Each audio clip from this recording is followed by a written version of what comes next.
All right, guys, here is the video for your Century 400 donut system.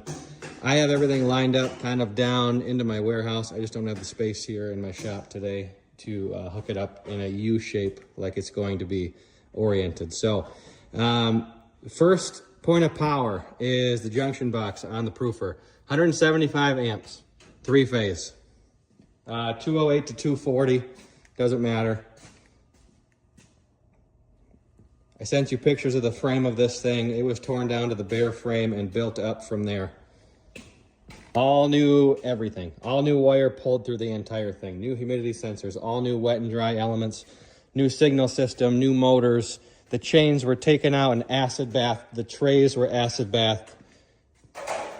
All new hardware, new plexiglass sliding doors. Everything about it is brand new, except for the chains and the trays that were acid bathed. So, basic operations. You have your main on-off here. This is your main power, and what just turned on is the clutch and the actuating motor. From there, you have thermostats on the left, and you have a thermostat on the right.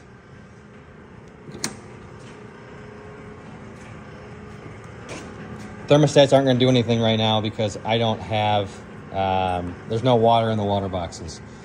You have a off signal, which the signal means it's working off of the fryer. So the fryer actuates everything, right? It tells everything when to drop and start moving. We're going to put it in manual mode, and then I'm going to come down here and I'm going to jog it. So when I jog that, you can see the entire thing move, okay? This is your loading section right here. You have a hand wheel bypass.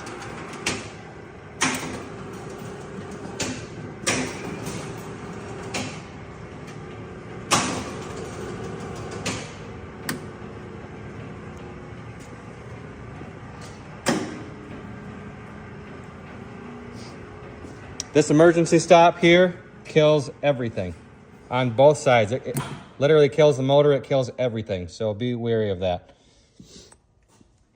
The only thing that plugs in between the proofer and the fryer is the signal cord.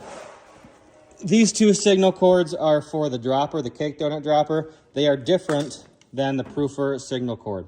Okay, so basically there's a limit switch on the end of the fryer that tells the proofer when to advance and when to drop. Now we'll go over the basics of the water boxes and everything later because these do need a water supply and they also need a drain.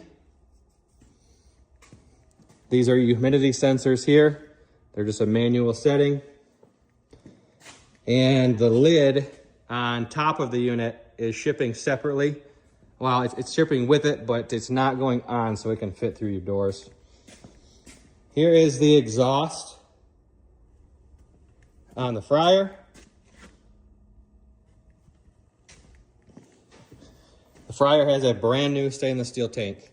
You have brand new insulation on the front and the back, brand new baffle plates, brand new burners, brand new solenoids, brand new Venturi air mixers, brand new air horns, bugle horns, whatever you want to call them.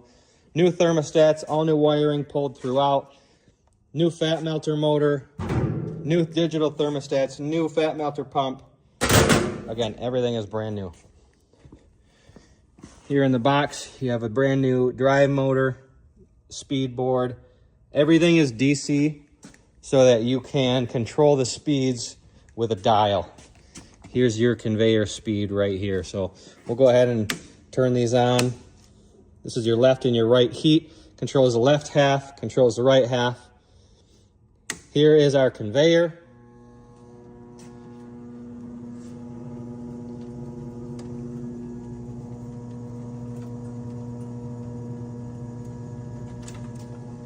Now this also requires, you can hear those spark igniters taken off.